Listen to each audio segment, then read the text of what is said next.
Hello friends, welcome back to new video. Amruthadhare serial Mahima ಮಾಡಿದ ಎಡವಟ್ಟು ಗೌತಮ್ಗೆ ತಿಳಿದರೆ ಕಥೆಯನ್ನು ಎಲ್ಲರ ಮನದಲ್ಲಿ ಮೂಡಿದ ನಗು ಮಾಸಿ ಹೋಗಿದೆ. ಮನೆಗೆ ಬರುವ ಮರುತ್ತಾರೆ ಎನ್ನುವ ಆಸೆ ಕೈಬಿಟ್ಟಾಗಿದೆ. ಭೂಮಿಕಾ ಕುಟುಂಬದ ಕನಸು ಚುರುಕಾಗಿದೆ. ಸೀಮಂತ ಸಮಾರಂಭದಲ್ಲಿ ಇರಬೇಕಾದ ಮನೆ ಶೋಕಸಾಗರದಲ್ಲಿ ಮುಳುಗಿದೆ. ಮಹಿಮಾ ಮಾಡಿದ ಕೆಲಸಕ್ಕೆ ಮನೆಯವರಿಗೆ ನೋವು ಅನುಭವಿಸುತ್ತಿದ್ದಾರೆ. ಆದರೆ ಮಹಿಮಾ ತಾನಾಗಿ ಮಗುವನ್ನು ತೆಗೆಸಿದ್ದು ಎಂದು ಯಾರ ಬಳಿಯೂ ಕೂಡ ಹೇಳದೆ ಗುಟ್ಟಾಗಿ ಇಟ್ಟಿದ್ದಾಳೆ.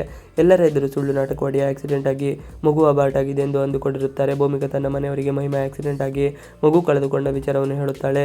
ಇದನ್ನು ಕೇಳಿದ ಭೂಮಿಕಾ ತಾಯಿಗೆ ತಲೆ ಚಕ್ಕರ್ ಬರುತ್ತದೆ. ಮನೆಯಲ್ಲೇ ಇಷ್ಟೆಲ್ಲ ಖುಷಿಯ ಸಂಭ್ರಮ ಮನೆ ಮಾಡಿತ್ತು, ಅದು ಕ್ಷಣ ಮಾತ್ರಕ್ಕೆ ಯಾರಿ ಹೋಯ್ತಲ್ಲ ಎಂದು ಬಹಳ ಅಳುತ್ತಾರೆ. ಚಂದ್ರಶೇಖರ್ ಈ ಸುದ್ದಿ ಕೇಳಿ ಬರಸಿಡಿದು ಬಳಿದ ಹಾಗೆ ಆಗುತ್ತದೆ. ಆದರೆ ಅವರೆಲ್ಲಗಿಂತ ಹೆಚ್ಚು ದುಃಖಪಟ್ಟಿದ್ದು ಜೀವ. ತನ್ನ ಮಗುವಿನ ಬರುವಿಗಿಂತ ಕಾತರದಿಂದ ಕಾಯುತ್ತಾ ಇದ್ದ. ಆದರೆ ವಿಚಾರ ತಿಳಿದು ಜೀವ ಬಹಳ ದುಃಖಪಡುತ್ತಾನೆ. ಆದರೆ ಈ ಸಂದರ್ಭ ಮನೆ ಮಂದಿಗೆ ಭೂಮಿಕಾ ಸಮಾಧಾನ ಮಾಡುತ್ತಾಳೆ. ನಡೆಯಬೇಕಿದ್ದ ಶ್ರೀಮಂತ ಕಾರ್ಯ ಮಾಡೋಣ, ಅದನ್ನು ನಿಲ್ಲಿಸುವುದು ಬೇಡ ಎಂದು ಭೂಮಿಕಾ ಹೇಳುತ್ತಾಳೆ. ಮಹಿಮಾಗೆ ನಡೆಸಲು ಶ್ರೀಮಂತ ಶಾಸ್ತ್ರ. ಇನ್ನು ಶ್ರೀಮಂತ ಶಾಸ್ತ್ರವನ್ನು ಮಹಿಮಾಗೆ ಮನೆಯೆಲ್ಲರೂ ಸೇರಿ ಮಾಡುತ್ತಾರೆ. ಆದರೆ ಮನೆಯವರಿಗೆಲ್ಲರೂ ಬಹಳ ಭಾವುಕರಾಗುತ್ತಾರೆ. ಇನ್ನು ಗೌತಮ್ ಮಾತ್ರ ತನ್ನ ನೋವನ್ನು ಯಾರ ಬಳಿಯೂ ಹೇಳಲಾಗದೆ ನೋವನ್ನು ನುಂಗಿಕೊಂಡಿರುತ್ತಾನೆ. ಕಾರ್ಯಕ್ರಮ ಮುಗಿಸಿ ಮನೆಗೆ ಬಂದ ಗೌತಮ್ ಬಹಳ ಬೇಸರದಿಂದ ಇರುತ್ತಾನೆ. ಇದನ್ನು ನೋಡಿದ ಭೂಮಿಕಾ ಸಮಾಧಾನ ಮಾಡುತ್ತಾಳೆ. ಆದರೆ ಗೌತಮ್ ಅದು ಯಾವುದನ್ನು ಕೇಳುವ ಸ್ಥಿತಿಯಲ್ಲಿ ಇರುತ್ತಿಲ್ಲ. ಕೊನೆಗೆ ಗೌತಮ್ಗೆ ಸಮಾಧಾನ ಮಾಡಿ ಭೂಮಿಕಾಗೆ ಸಾಕಾಗಿ ಹೋಗುತ್ತದೆ.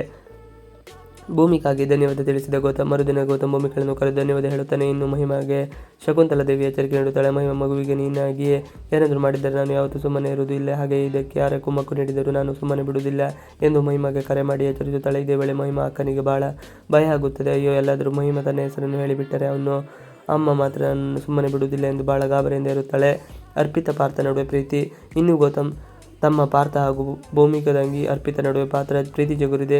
ಅರ್ಪಿತಾ ನೆನಪದಲ್ಲಿ ಇರುವ ಪಾರ್ಥ ಹೇಗಾದರೂ ಮಾಡಿ ಆಕೆಗೆ ತಂಗಿಗೆ ಮೆಸೇಜ್ ಮಾಡೋಣ ಎಂದುಕೊಂಡು ಮೆಸೇಜ್ ಮಾಡುತ್ತಾನೆ.